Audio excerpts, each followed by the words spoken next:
Masaganang buhay at magandang araw po sa inyo. Nagluto po akong masarap at masustansyang bulalo with Pechay Baguio, alam magsasaka reporter. Papartner natin ng mainit na kanin siyempre at malamig na tubig. Ito pong ating menu ngayong araw to, sabaw pa lamang ulam na.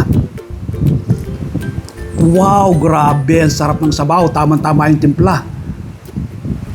Napakasarap po niya, magluto rin po kayo ng ganito kasarap, ano? Ayan po itsura niya, oh. Tingnan niyo po yung ating karne, napakalambot po niya. Dahil pin-pressure cooker po natin, ito ang ating mga gulay, half cook lamang. Tingnan niyo po yung ating beans, ating Pechay Baguio, tapos yung ating karne, ang lambot po ng ating karne, tingnan niyo po, ba? Halos nag-iwalay po siya. Tapos papatiran po natin ng mainit na kanin at siyempre yung ating malamig na tubig. Ayan. So, magluto rin po kayo nito, no? Yan. So, tikman natin ngayon to.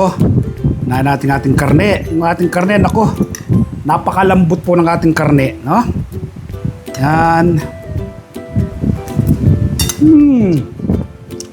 Sarap, lambot. Ating Pechay Baguio. Lagyan natin sa ating kanin. Lagyan natin konting sabaw. Yan.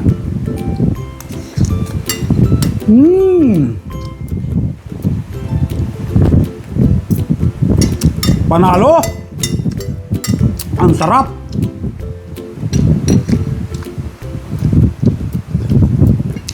Sabaw pa lamang ulam na. Beans, ha? Apok lang din ang ating beans. Mga gulay natin, napok lang natin.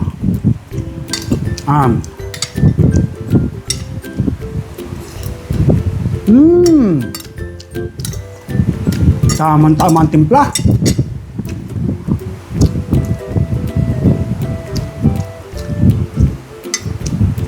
Ito yung from garden to table, ano? Pagka-harvest ng ating mga gulay, ito, nagluto tayo ng bulalo with Pechay Baguio. Invite ko po kayo this coming Sunday.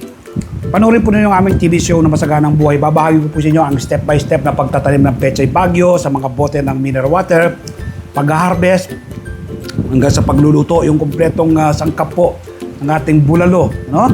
Alam magsasaka reporter, panoorin po ninyo ating TV show. Napapanood po alas 7 hanggang alas 8 ng umaga sa 1PH Signal TV Channel 1 TV5.